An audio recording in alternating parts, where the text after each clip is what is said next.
Right. Good evening, all. So, I think my screen is visible to you, and I'm audible to all the participants.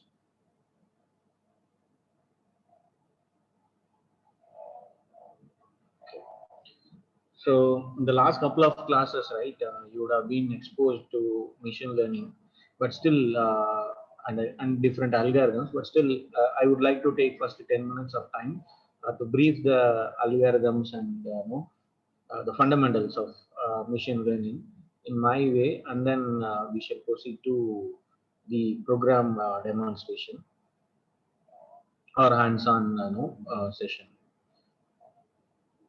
See, we all have a wide misconception and as well as ambiguity in understanding what is AI, what is machine learning, what is pattern recognition, what is deep learning, right? What is data mining, what is data analytics, right? So many terms, right? They are interrelated. We know one thing is that they are interrelated, right? Why we say that they are interrelated is a few algorithms which I use for my data mining, for example, a decision tree based classification, a simple k-means clustering. So the same I'll be using in my machine learning practices also. Same I'll be using in my pattern recognition spaces also. So they are interrelated, right? Sometimes interchangeably used terms are, but still there is a thin difference between all these terms. To begin with, AI is in the initial period is purely a theoretical subject, right? Used only for some laboratory researches. Then its industrial application started only in 1980s only, right? So right from 1950s, it was just only a theoretical subject and were used in few research laboratories and some space work, but majorly its industrial application started after only 1980s. So what is this artificial intelligence, right? So for example, whenever we say a human is getting trained, right, and he is working after the training period, what we will say is during the training period, he gained knowledge, he gained experience, right? So that knowledge and experience will help him to take better decisions or to work in a better way when he is actually discharging his duties. For example, let us consider a doctor, right? So during his practice period, he will gain knowledge and as well as experience that will help him to better do his practice when he really treats a person after some period of time, right? So that is why when we go to some age-old doctor, just without studying much of our reports, just by seeing a few symptoms and as well as by no use of a stethoscope, he will readily diagnose the disease and then he will say what is the problem and he will start prescribing the medicine, right? So this is because so he has seen so many patients like us and he gained a lot many knowledge, and that knowledge he is implying this time, right, when I'm going in real time. So likewise, if I introduce the same capacity for a machine, right, there is going to be a machine, or let us take something it as a mathematical model, right, a model. So what I'm going to do is I'm going to train the model, right? During the training period, what should I do, right? I should gain some knowledge to that model, right? If we say it's a mathematical model, right, basically, for example, let us take like this, ax plus uh, by, right, plus c equal to 0, some form I'm taking, right? So what I'm going to do, so x and y are my variables here, and a, b and c are my coefficients, right?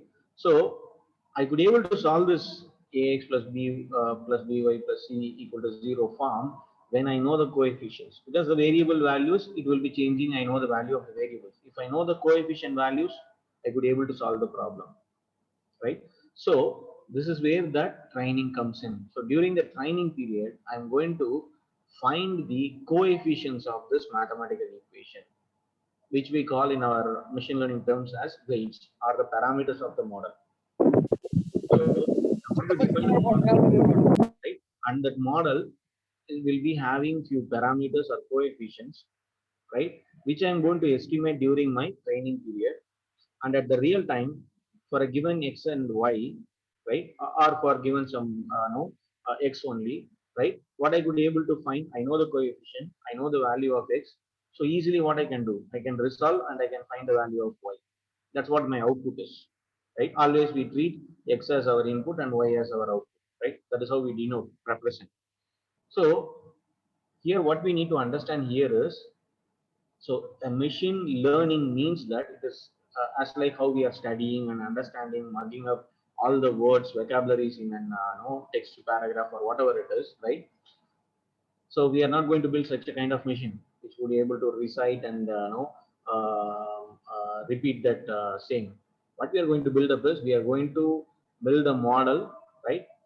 Nothing but representation of the model in the form of a mathematical equation, right? And during the training period, we are going to find out the coefficients of the equation, so that for a given x, right, we could able to find what is the y, corresponding y, right? So we will try to relate the input and output. For example, let us consider this in this form, ax plus by equal to 0. So this a, b, c are nothing but a few symptoms of diseases like temperature, whether there is vomit or not, something like these are the few what is the no, SpO2 range.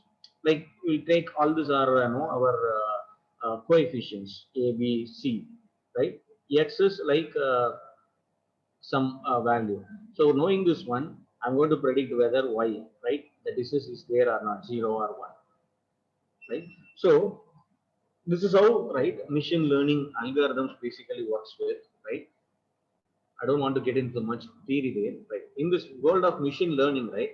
So we have different kind of problems, and those problems, right, majorly they falls within this three category.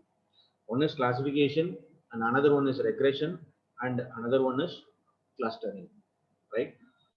So classification is nothing but, as we discussed, for example, for a given symptoms, I want to say whether there is disease or not. For that given some parameters, I want to predict whether there will be a heavy rain tomorrow or not.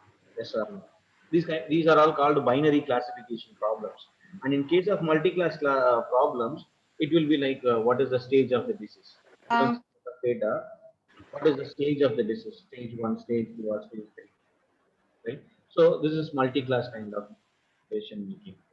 So and the regression problem. So regression problem is nothing but, like, for example, given few weather statistics, what will be the temperature tomorrow, or how much rainfall tomorrow it will rain, right? So will be there. So like, right, the classification, the output variable will be a categorical value, either 0 or 1 in case of binary, or 1, 2, 3, 4 in case of multi-class problem. Whereas in case of regression, it will be a real number, right? So for example, what will be temperature tomorrow? 38.5 degree, right? What will be the rainfall tomorrow? 8 centimeter, 3 centimeter. So likewise, right? So that's the difference between, right? The methodology is same, but the output what we are trying to find out in case of classification and as well as in case of regression will be different.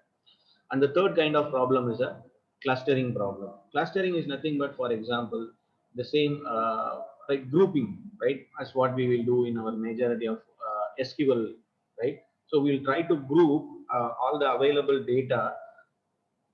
For example, I want to divide the sales data, right, into age category.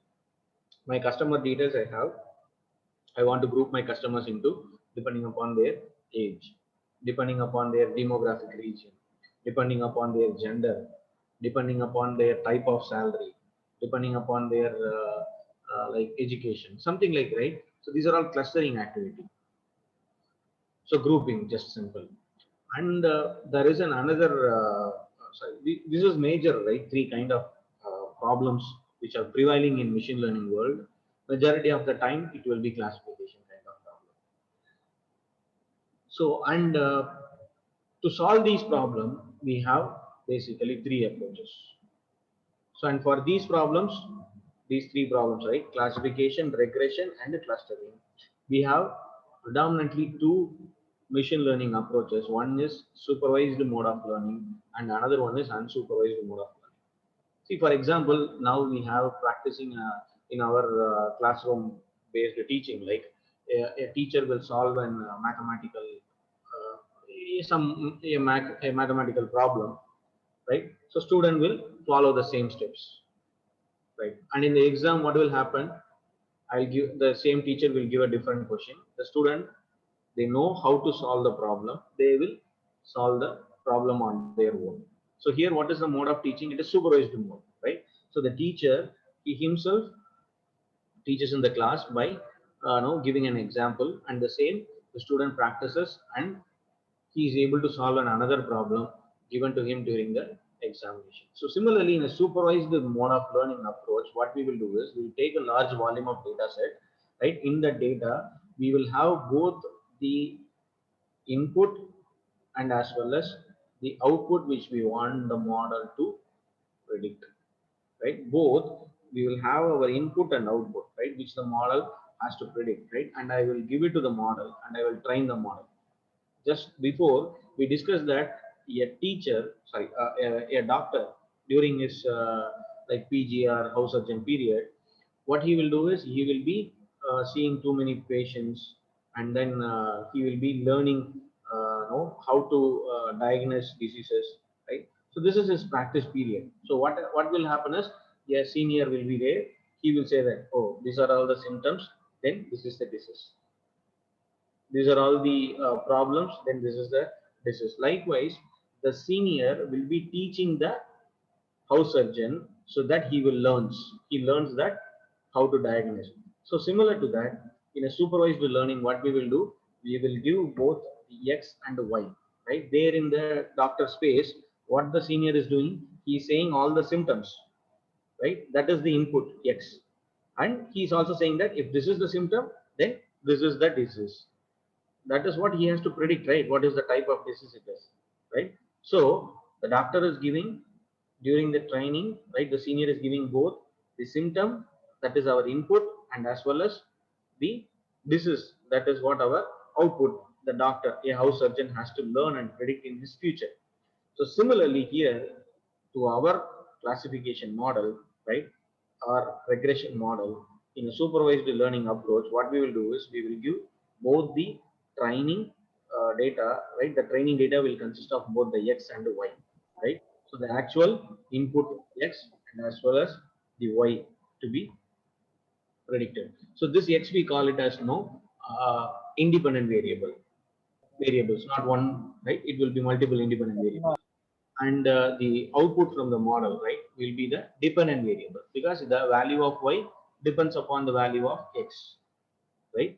So for solving classification and regression problem, we use supervised learning approach. And for solving, right, clustering problem, an unsupervised learning approach is enough. So this how we are saying is, for example, I'll just quote a common example.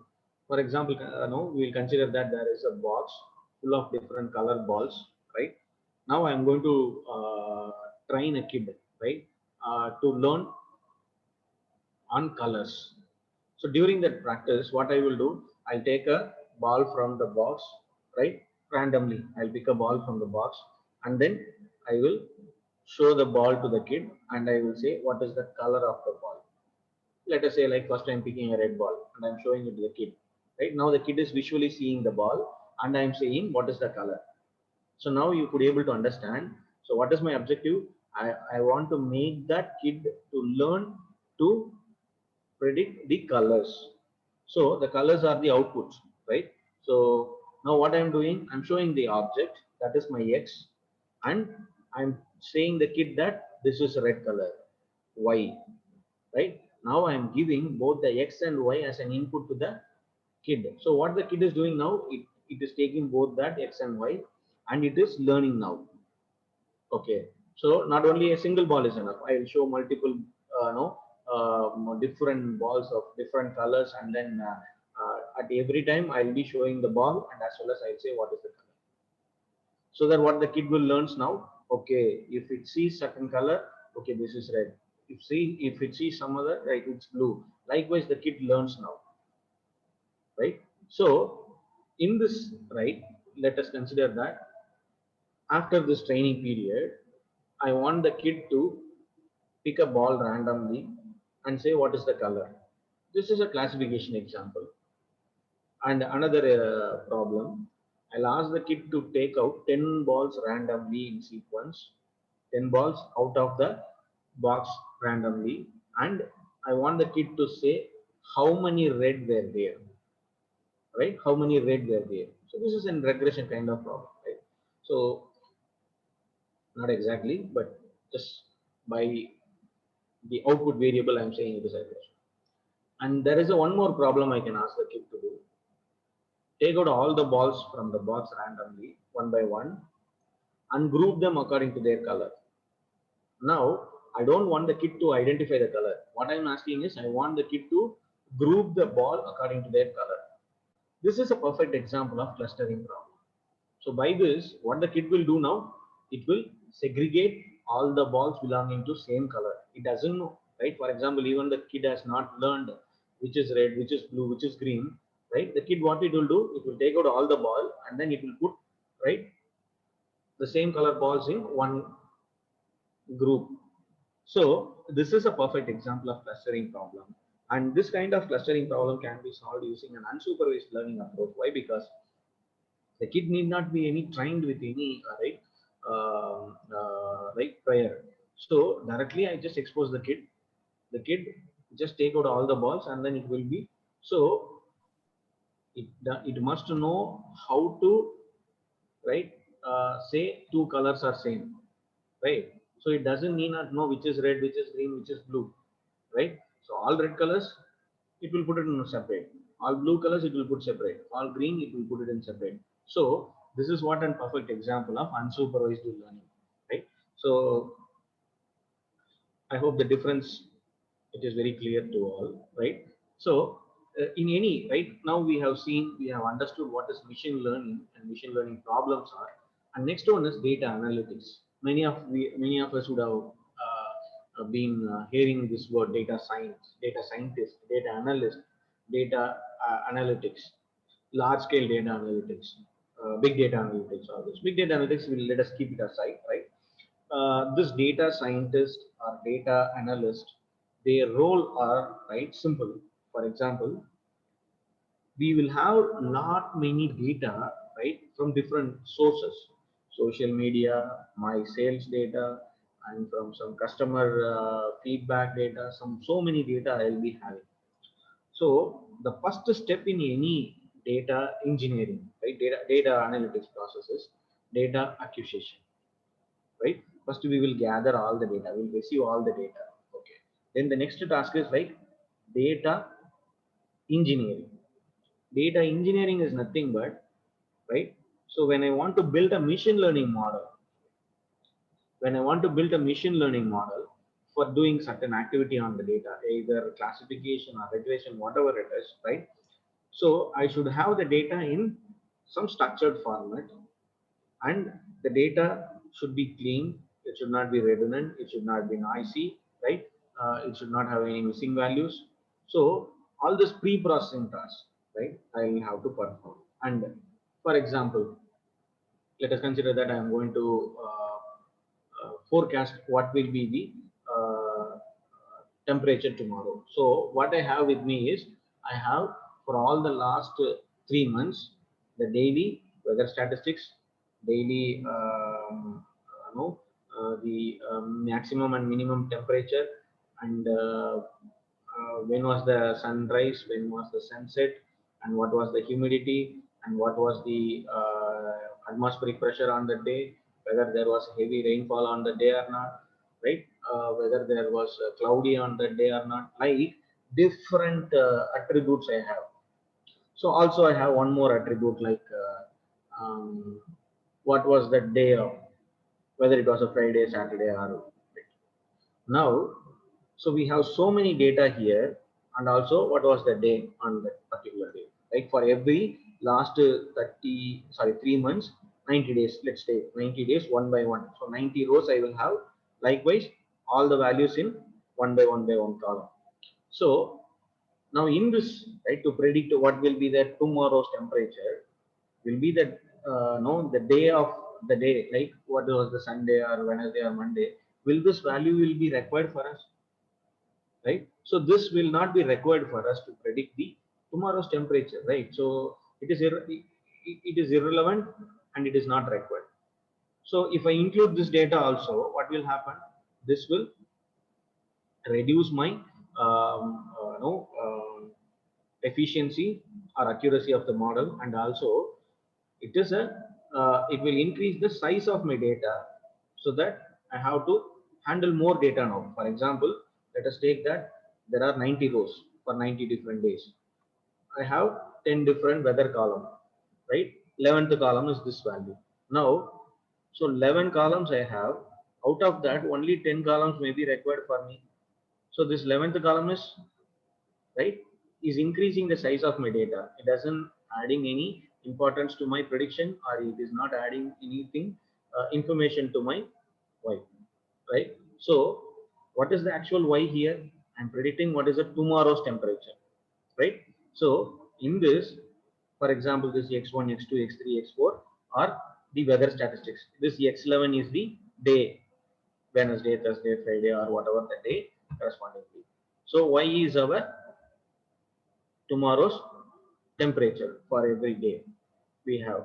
So in this 11th column is not important for us. So here we will go for a process called a feature selection, right? So in this feature selection process will give us the best set of columns which will help us to predict the output variable in a perfect way. For example, another a colloquial example is, I want to grade the students.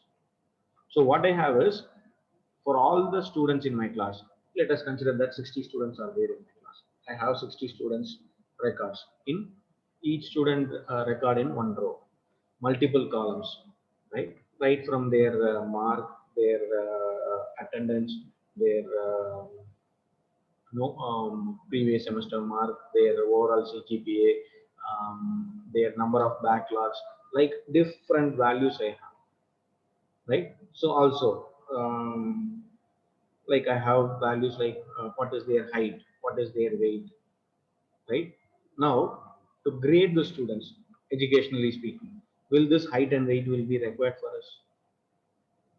They are of least important, right? See, few data, by looking into the domain and the no, the use of the column, right? The value of that no, column or attributes, we could be able to eliminate them. But certain times, right? So we have to use some specific techniques like a feature selection, right? So which will help us to select only a subset of these attributes, which will be best describing my output variable y, right? So that process we call the feature selection. So what I was saying is, after this data acquisition, we will be performing the feature engineering task, which includes all the pre-processing no, steps, and as well as the data engineering steps.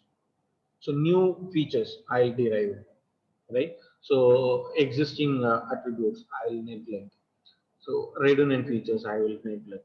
So these are all the tasks that we will be calling it as data engineering. After this, modeling, data modeling, right? What we will do, we will build a machine learning model for the data what we have, the cleansed data. So after modeling, what we will do next is performance evaluation. I have built a model, right? So for predicting what will be the temperature tomorrow, right? So to that, what I'm input giving. So today's temperature, today's humidity, today's rainfall statistics, today sunrise, sunset time, all this I'll give it as an input to the model. So the model, what will output now? What will be the temperature tomorrow, right? Okay. So how do I evaluate its performance, right? So for example, today I'm checking, my model is saying that tomorrow temperature will be 36.5 degree. So what I will do, I will check tomorrow, what is the temperature? 36.5, yeah, yes, no. Maybe approximately what will happen? Actual temperature maybe 30, 6.2. What is my model prediction? 36.5. What is the error now? 0.3. Right? Just a difference between the model output and the actual output. So now, based upon this error is little, so I can leave. For example, error model has said it is 38.6, but actual value is 32. Right now, how much is the difference? Nearly 6 degree. So what I should do now? I should tune the model so that the error get reduces. So this is what after modeling, tuning and performance evaluation. Then the next one is deployment. So what we will do wherever we want to use this. For example, in Google, we have a weather statistics, weather prediction or forecasting system. So there we will deploy this, and upon a given input, it will able to predict right the tomorrow's temperature.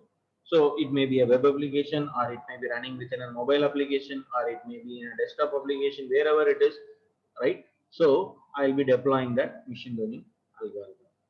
So the role of a data scientist is end to end, right from data acquisition, performing data engineering, and performing data modeling, and performing the tuning, and as well as deploying the model, right? The role of a data scientist should span across all this. Whereas for a data analyst, right, just he will be given some data, he has to analyze the data, and then he has to give his inferences. So data engineering and data modeling, those two part will be the part, that will be the concept for a data analyst, right? So that's the thin difference between the data analyst and the scientist. So now we have another doubt, that what is deep learning then? We are hearing this buzzword deep learning majority of the time. What is this deep learning? So maybe like, so this is the evolution of our AI field. As I said, in the 1980s, its industrial application has started, and that's the point where the birth of many machine learning algorithms. Even before to that, also many machine learning same algorithms were prevailing, but the term, right, they started coined in 1980s, and now in 2010, after this, we are hearing a buzzword like deep learning. Right. So, to our understanding, machine learning is a subset of AI, and deep learning is a subset of machine learning algorithms. Right. Yeah. So, this deep learning, what it is mean? So, for example, here uh, we will be dealing with more volume of data for sure in case of deep learning. Okay. Is that the only difference? No. Right. So then what? So our deep learning algorithms will be more efficient. That is, the accuracy of them will be higher. Okay. Is this the only difference? No. Right. The actual difference lies that in case of machine learning, what we said is we will be going on a process called a feature engineering, right? So, for example, some images were being given to us. What I need to do is I have to classify those images, right? Now, for classifying those images, what we will do is we will take all the images. In case of machine learning, actually, we will take all those images, and then we will do handcrafting of the features, right? We will extract features from them, right? For example, images directly I cannot feed into my machine learning model. For example, I'll give you this example. Try to understand. If you have any questions, please raise it. You're all writing exam in your answer script, right? Okay. Now after end of the exam, I'm evaluating it, and I'm saying that okay, each and every student, I will be awarding some marks, and I will overall say like out of 60 students, 58 has passed, 2 has failed. So now what I am giving is I'm giving a final conclusion that 58 pass and 2 fail. Right? How do I come to that? Directly we have not come to that conclusion. How do I did? So I have collected the paper, individual every paper. I have corrected every question, answer, right? Every answer given by the student, and I will be awarding marks for all the no answers, right? Then I'll sum up all the marks scored for each question. Then I will convert that into out of 100, and if out of 100 it's above 60, pass, below 60 fail. So what we are doing now here, the paper which a student has given, which is some unstructured data. For example, let us consider that they are all our images. So what I did now, that unstructured data, right? I have converted that into a structured format now for each of the question. For example, there are total 5 questions are there. You may have answered only 3 questions out of 5, right? So for which question you have answered, beneath to that I will be giving the mark, and the other questions I will put hyphen because you have not attended it. Then last column, sum of all the marks scored. Now what I am doing now, I'm converting this unstructured data which is available to me, with me, to a structured format, right? So this process we call it as a feature extraction features. So similarly, when an image is being given, right? When an image is being given to us, I'll be extracting certain features from that image. For example, color, texture, right? So, and different other features, some statistical features. So all this, I'll put it as some column. So for each image, I will have certain features. Then the output Y, right? What is it, whether it is a flower or not? That is my problem, right? For when a given image, I want to say whether it is a flower or not. So I'll mark if that input image is a flower as 1. If it is not a flower, I'll mark it as 0. So what I'm going to do now, I'm going to train my model to say whether it is a flower image or not. So what I have to do now, so I have to take some training data set. Okay, I will take 1000 images, of which 500 images are flower, 500 images are non-flower. Okay. Now first image, I will extract certain features and I will put it in an Excel sheet. Say for example, I am extracting some 20 features. I have marked that from X1 to X20. Then Y, it is a flower image 1. If it is not a flower image, 0. So yeah, one image which is of some dimension, and a color image if it is 600 by 400 by 3. For example, it will be the dimension. 600 is the width, 400 is the height, 3 is the RGB three-dimensional image. So this much size of multi-dimensional data, I have transformed that into a 20 values. Those 20 values will be representing the actual multi-dimensional image now for us.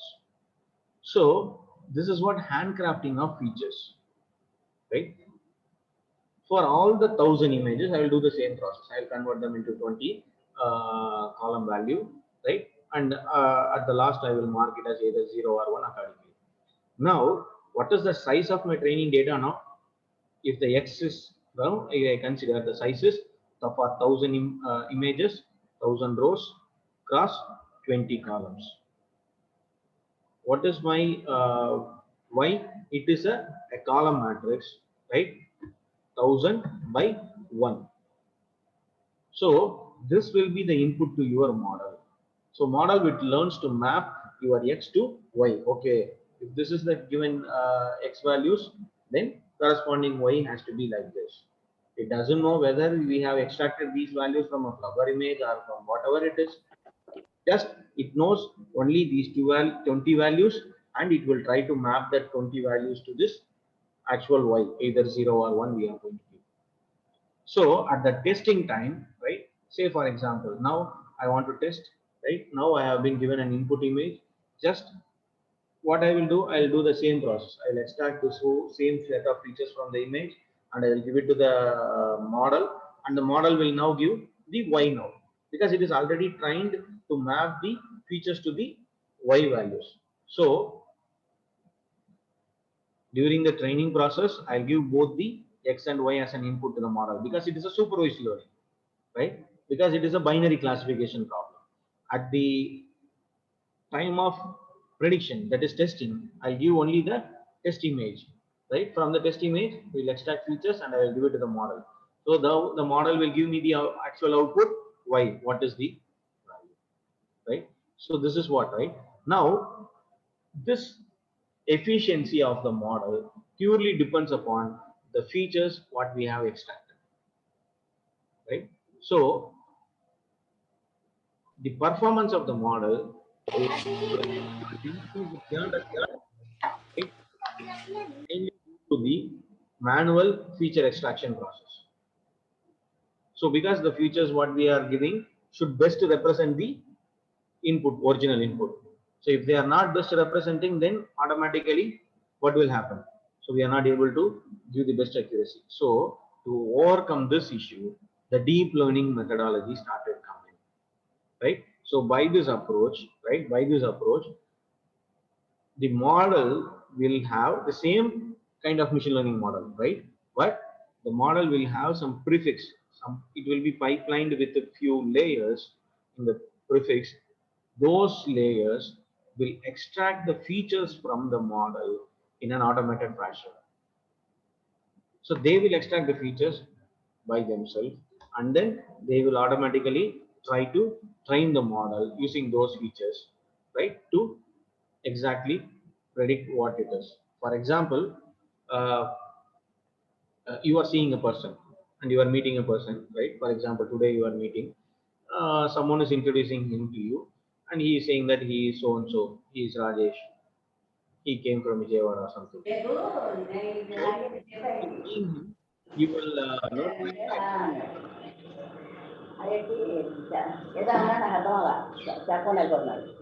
అదేలేండి.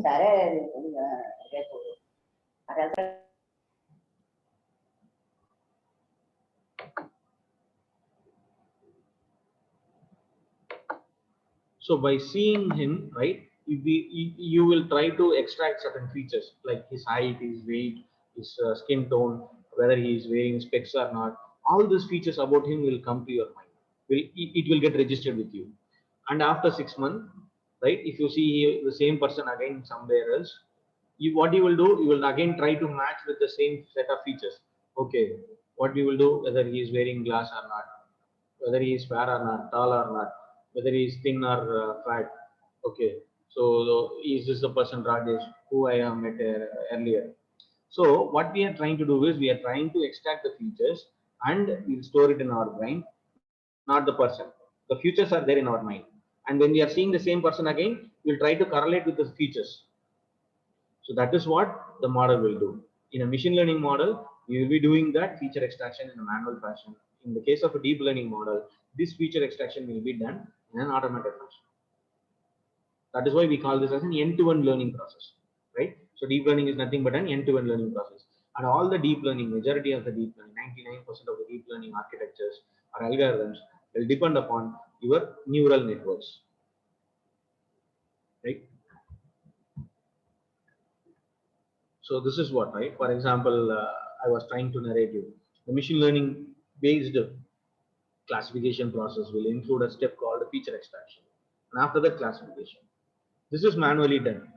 And in case of deep learning, I'll have few classification model that will include a few extra layers that will be doing the feature extraction also. So that is why there is a feature extraction plus classification, right? So that's the difference between machine learning and deep learning. Now I hope you are in a better position to understand all the terminologies that what we use in our machine learning. And I have not introduced you to the one more learning approach called reinforcement learning. I leave it now because I don't want to confuse you at the very earliest stage, right?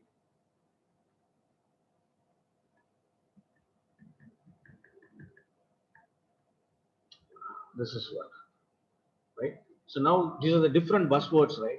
I said like interchangeably we use, and like machine learning, deep learning. If we see this AI, and within that, blue circle is our machine learning, which is a subset of AI, and the pink circle, which is a subset of machine learning, that is nothing but your deep learning.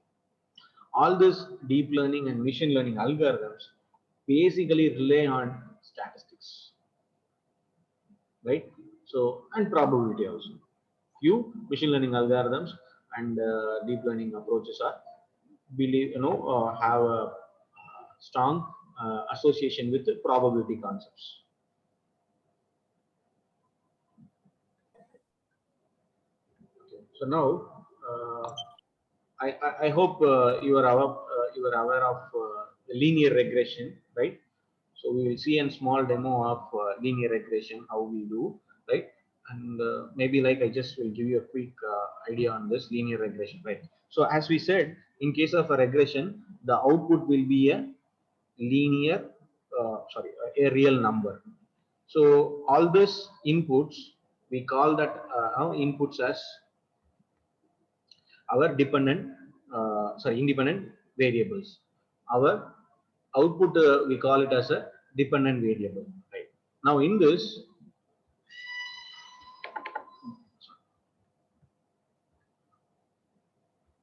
just a second.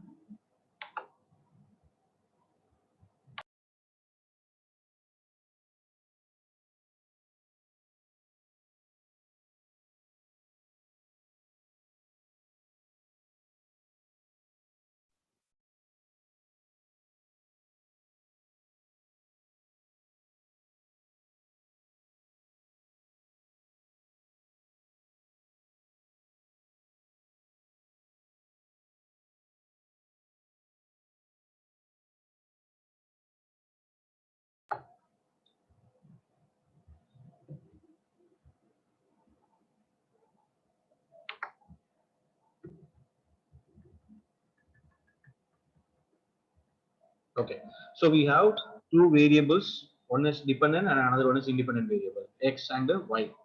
Okay, so what is our task is we want to mathematically relate this x and y, right? So using some equation, let us consider that y equal to mx plus b, right? So why we call this as linear regression is that we could able to relate this input and output one and only if there exists some relationship between these x and y, right?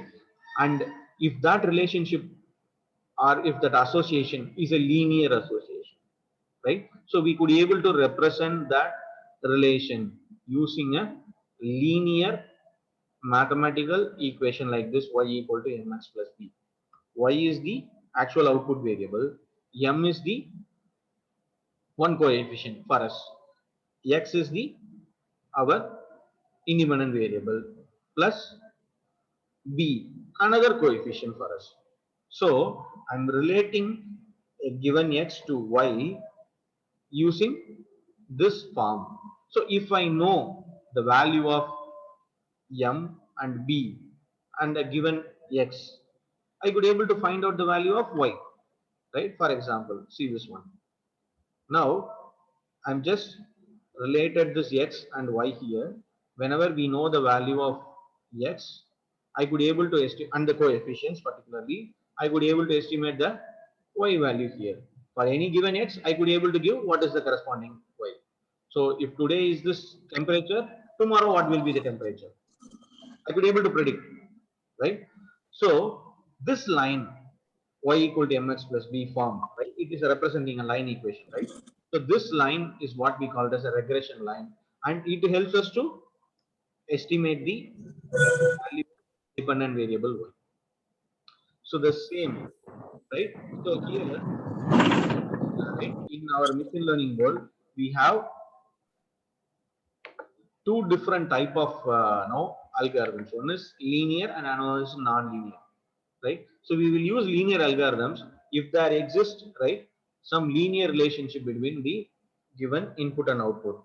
And if there exists a non-linear relationship between our input and output, we have to use a non-linear, right, algorithms like your artificial neural network.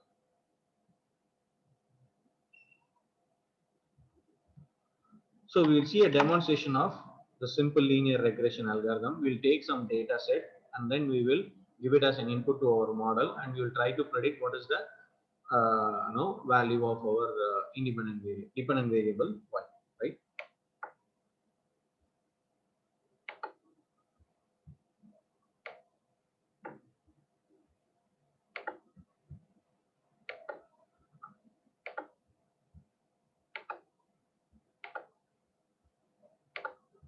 Right. So in the last class, when we see the demo of the AI algorithms, we have not used any packages, right? Specifically, we just wrote the program script on our line by line syntax, and then we have constructed it.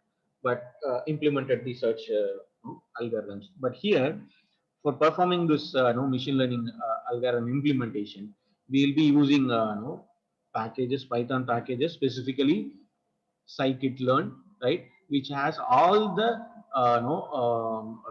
machine learning algorithms available as form of a abstract functions, right? So we will use the scikit-learn, that is sklearn, right, and few other packages like pandas, numpy, right? So matplotlib. So what is the role of data visualization is always, right? So whenever we have been given a data, just we have to plot the data in hand with us to better understand the nature and characteristics of the data. So first task is like perform data visualization to certain extent, so that we could able to better understand the nature and characteristics of the data. Later on, right? Later on, then we will be doing our pre-processing, feature engineering, data modeling, performance evaluation, data deployment, then retuning, right? So after that, maybe also other visualization techniques will help us to better understand the nature of our model and as well as the data. But still, in the very pre-processing stage, before to that, we will have few data plots to better understand the characteristics and nature of the data.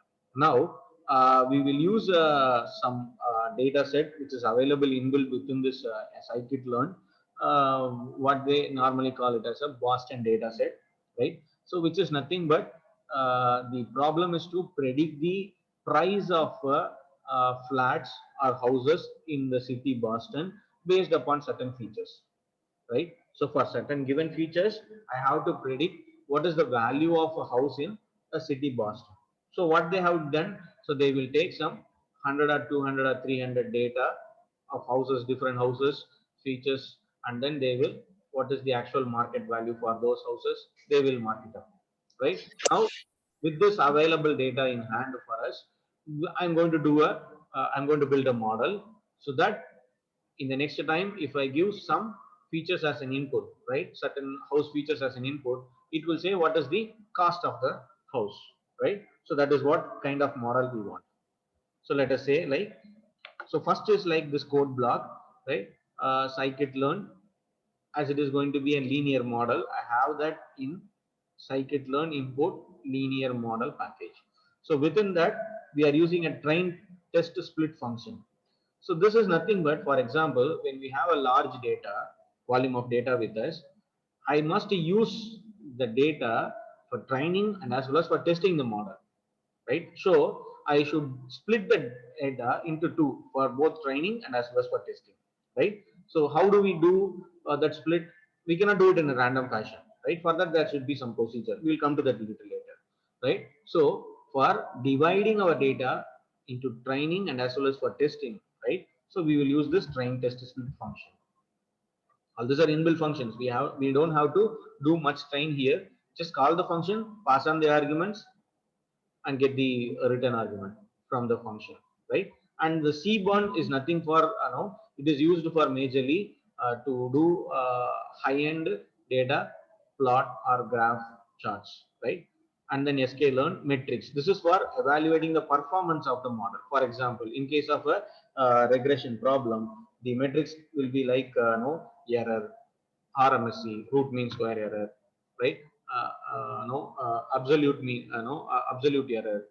So like different metrics are there, right, to assess the performance of the model. For example, my model is predicting 10.5 lakhs. Actual value is 10.8. So what is the difference now? 0.3. This is absolute difference, right? So likewise, I'm giving some 10 test data here, right? For each of that, the model is giving some error. Sum of all the error divided by 10. That is mean error. What I will do, I'll take the error, then I will square it up, right? I'll take the difference and then I will square it up. Sum of all the squared error, then mean squared error. Then if I do take a root for that, then it is root mean squared error. So that is how we do evaluate the metrics, right? Model performance using different metrics, right? So then here sklearn dataset load Boston. That's the function which I use to take out the data which is available in the package itself. So now for us, this Boston underscore dataset is the array that is going to hold our data for us. Okay. So in that, it's a dictionary basically. Boston dataset is in the form of. I hope people, you are all aware with Python constructs like list, dictionary, and all the stuff. I'm not going to. If you have any doubts in that, uh,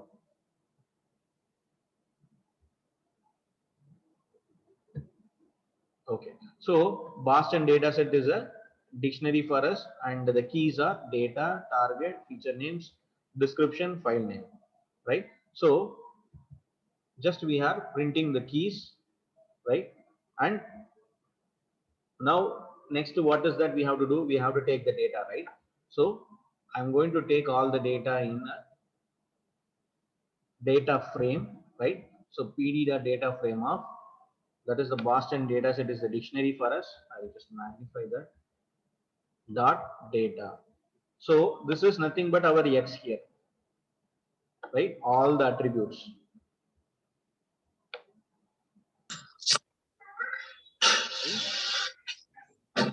Know the names, so that is available.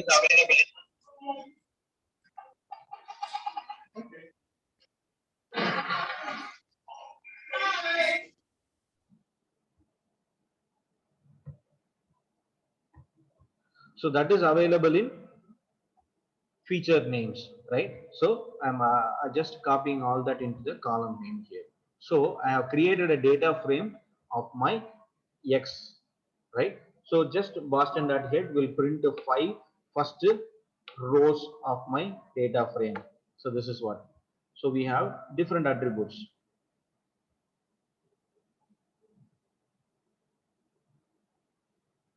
Okay, then the target, which is our dependent variable. So now this is our independent variable. How many? X1, X2, X3, 4, 5, 6, 7, 8, 9, 10, 11, 12, 13. So 13 features are there for us now, right? So let us forget about what is that data is actually. So 13 features, X1 to X13 we have. So now this, right, a multivariable data, I'm going to relate it to a target variable, right? That is some median value. So some 24.0, 21.6, something like. So now this is our target here. So now what I have done, I have taken my X and Y separately. Then I'm going to check some pre-processing, right? I'm going to check how many null values are there in my X data. Is there any? So Boston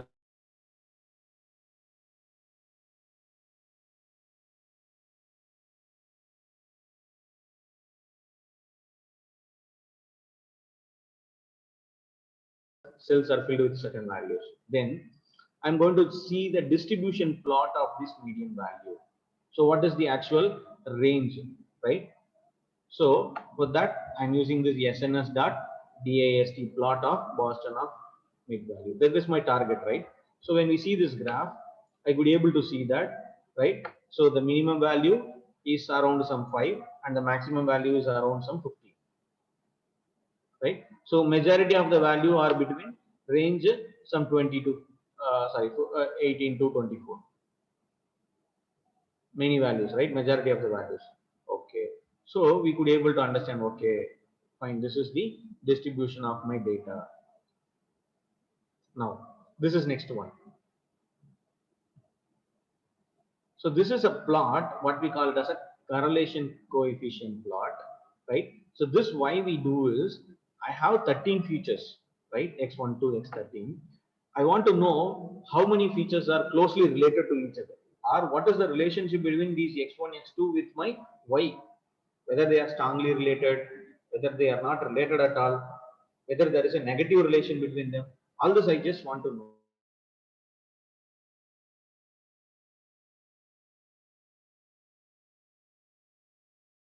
correlation coefficients.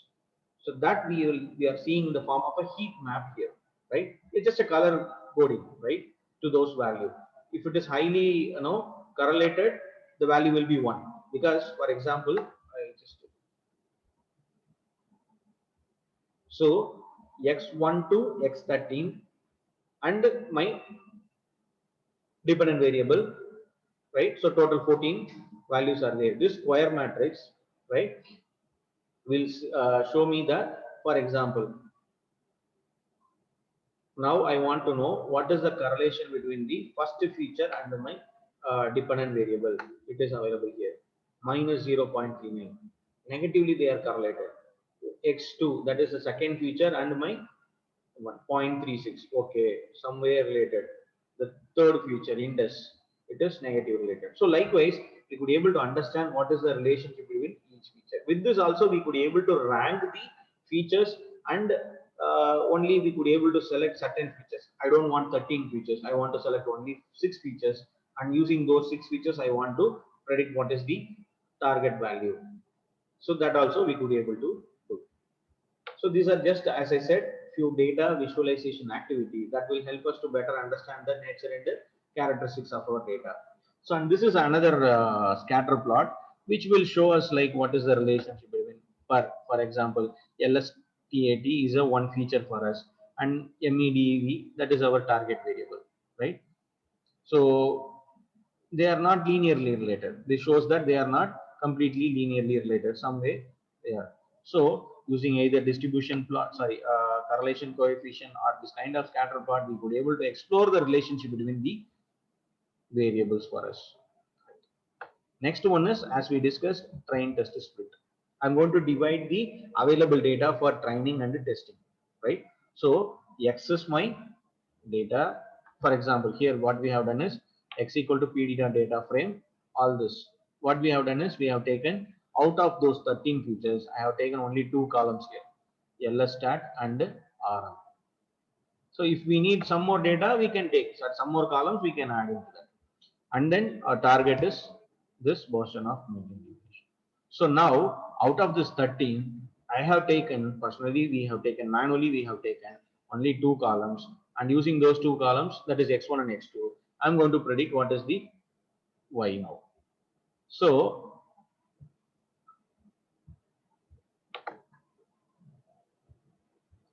just let us see like what is the shape of x.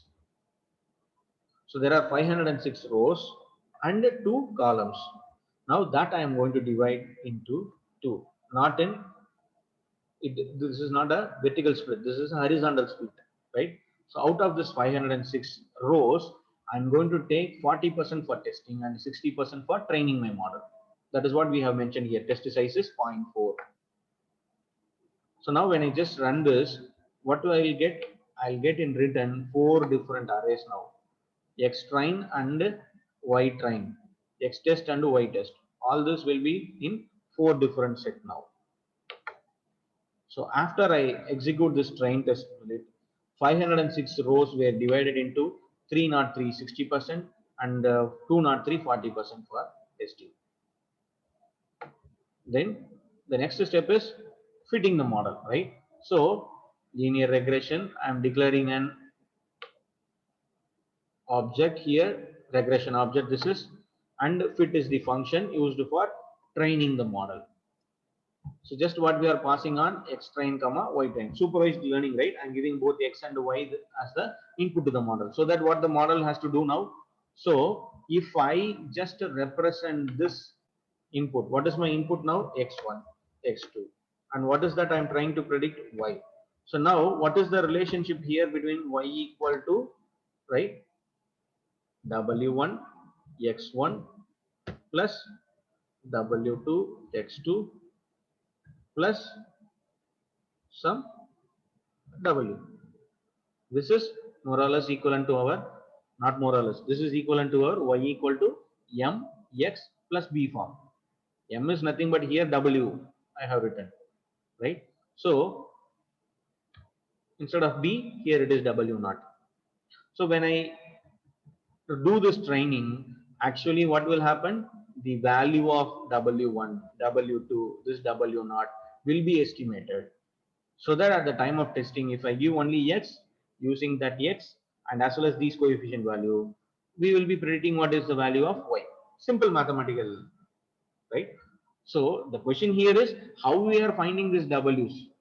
That's the next question, right? That's theoretically you should have discussed, right? In those last two classes, you should have discussed. You might have been exposed to it. So now we are using this X train and Y train to train the model. Okay. And after that, I'm going to test the model now. So Lin model is now being the object which is trained now. So Lin model dot predictor. So which I'm going to give it as an input for prediction. I'll just pass on X train. So now what is being the output? Y train predict. Now what I'm going to do, I'm going to compare the model output with my actual Y train so that I could able to know what is the error of my model, right? So RMSE, root mean square, right? What I'm doing now, so Y train is the actual value. Y train predict is the model output.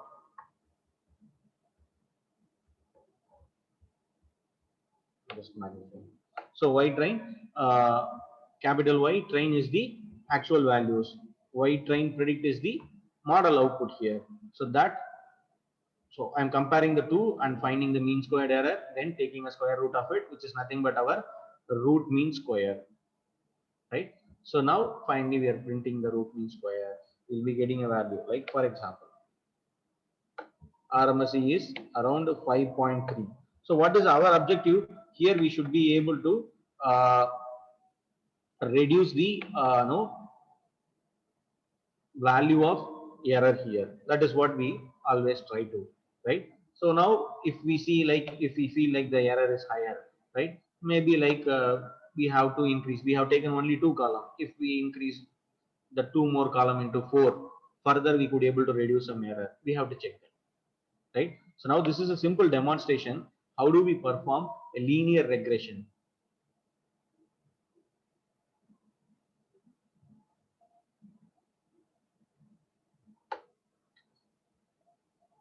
So any questions here up to this? Or this may be too fundamental, but I just wanted to give it in my way and so that it will be very really useful for you, because without understanding the fundamentals we cannot build some higher concepts. So that is why I just introduced you, even if I feel like they are too fundamental or basics. Maybe if you are a final year student, you could have practiced these all in your laboratory exercises also, but maybe whether you have understood all the fundamentals, that's the point of question, right? So that is why we discussed on linear regression. Next we will move on to logistic regression.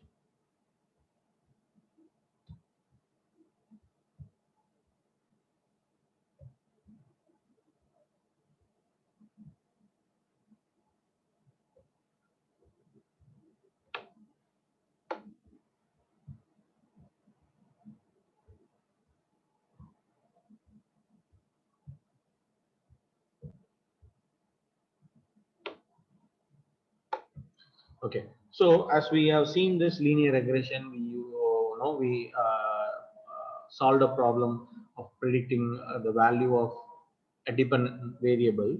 Here, this will be used for this logistic regression, basically used for classification task, right? So here, uh, the logic is simple, right? Here also we are trying to relate the input and output using a linear relationship, but the output y here has to be a categorical value, 0 or 1 or 1 2 3 4. So how we are going to convert this, right? So this y equal to mx plus b form, always the y value will be a real number, right? So now what I'm going to do is, so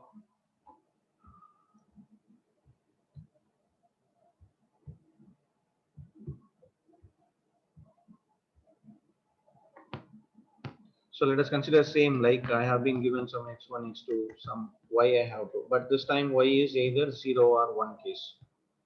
Now, earlier we know that y equal to w1 x1 plus w2 x2 plus w naught. This is our standard no. But now what I'm going to do is I'm going to take this as my z, an intermediate variable. Then y equal to f of z. Then what is this f of z? 1 by 1 plus e to the power minus z. So this will convert, right, the given whatever the estimate is into a either 0 or 1 form. Actually value will be between 0 to 1. So if it is above certain threshold, then I will consider, for example, this f of z value will be ranging between 0 to 1, right? If it is above 0.5, then y equal to 1. If it is less than 0.5, then y equal to 0. Likewise we will consider.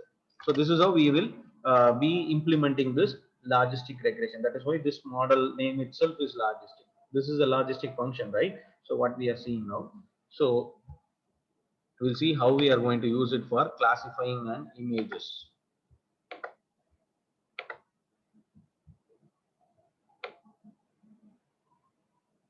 Okay. So in the same scikit-learn, right, we have a data set. Earlier we have seen on Boston data set. Now this is some image data, right? Digits data set. Handwritten, some digits are there, right? So each of the image will be of size 8 by 8 here. So total 64 values here. All the images are grayscale images, right? So our binary images will take them. So and each of that digit can be either 0 or 1 or 2 or 3. So total how many categories are there? So 10 categories are there, 0 to 9. So there are 10 categories are there. Each image will be of size 8 by 8. So how many images are there? 1797 images are there. So just when we run this one and we get the data, digits is the right, will hold the data for us. So digits dot data dot shape, that is our x, right? Data is our x, each images. So how many images are there? 1797 images. So then what will be the size now? 1797 comma 64. 64 is nothing but 8 into 8, right? I'm converting that a two-dimensional array into a one column value here, sorry, one row here.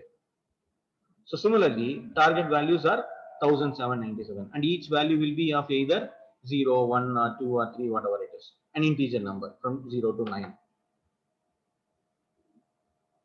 Now next it is just this is a plot of all our first some few records here and the corresponding. So we could able to see that some 0, 1, 2, 3, 4, right? So few values we could able to see, right? As it is an 8 by 8, right? So why it is like very simple, right? When we magnify a small a picture, right? When we zoom it into a very extra large zoom, right? The pixels will get break, right? So that is what we are seeing here. We are just taking only a 8 by 8 size pixel and we are trying to see, right? That is why it is appearing it as like this, right? Now next one is we same, right? See, any machine learning modeling activity, these things are same. First we will see visualize data visualization, data splitting, modeling is same. Slightly the arguments will vary. Now here digits dot data, comma digits dot target, x and y we have given. Test size is 0.25, meaning that 75% for training and 25% for testing here. Right. Then this process, what we are trying to do is x train and x test divided by 255. Why we are doing this is, in an image, each of the pixel value will range from, in a grayscale image, it will range from 0 to 255. And we all know that when we have values in different range, right, then computing will be problem for us. So what I wanted is I want to standardize all the values into a one range. So we know what is a min max scaler, right? So if I want to scale x value, what I will do, x minus x minimum divided by x maximum minus x minimum. That is what some standard min max scaler for us. So here, what is the minimum pixel value? 0. Maximum pixel value is 255. So x minus 0 divided by 255 minus 0. So 0 neglecting x by 255. So this is how we are scaling our data into a 0 to 1 range, right? So then just we see the shape of one x test of 0.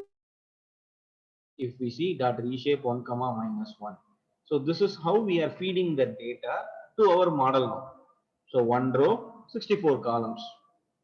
So here in any machine learning activity, we discussed that we will be extracting certain features from the data and then we will give it to the model.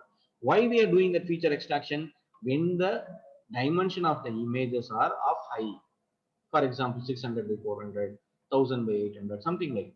Now we have an image of size only 8 by 8, right? At most in an image we have only 64 values. If I have 1000 images, I'll be having 64,000 values. So these are small data which could be able to handle directly. So we are not doing any feature extraction here. Directly we are going to apply this raw image pixel values as an input to our model. So we have taken the data. If we are having all the images in hand with us, so we will be using some computer CV2, some OpenCV library packages to read those images, and then we will convert those images into a NumPy array format. But instead, all these are available in hand with us, right? So directly we are reading those.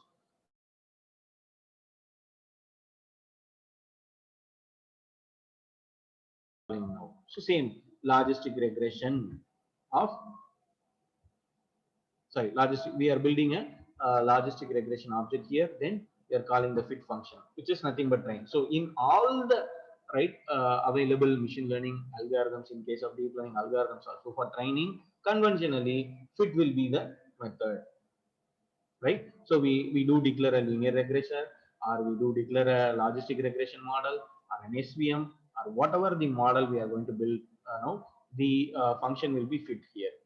So logistic regression dot fit x train comma y train. Okay, and for predicting the same logistic regression dot predict one value x test, one image we are giving it as an input, dot reshape 1 comma minus 1. What it will do, 1 comma minus 1, if I say, it will convert that into a one row and then it will be fed to our trained model. So yy is our output now. Okay, so next line I'm going to plot the x test. I have given an image x test of 0 as an input. What is that image actually?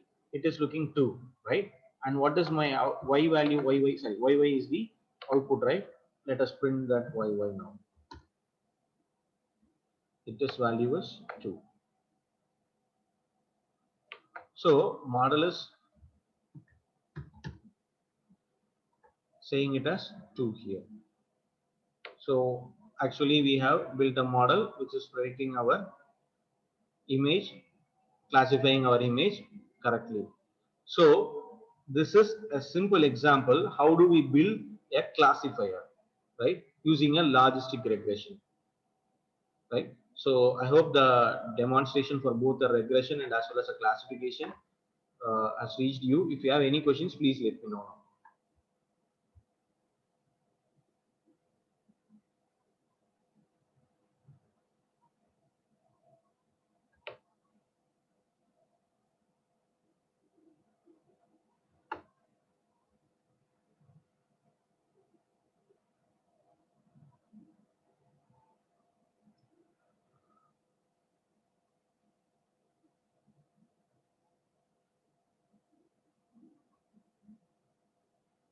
So fine. So with this slide, I'll close today's session, right? So if you have any queries, please let me know through email, right? I'll try to clarify your questions over email.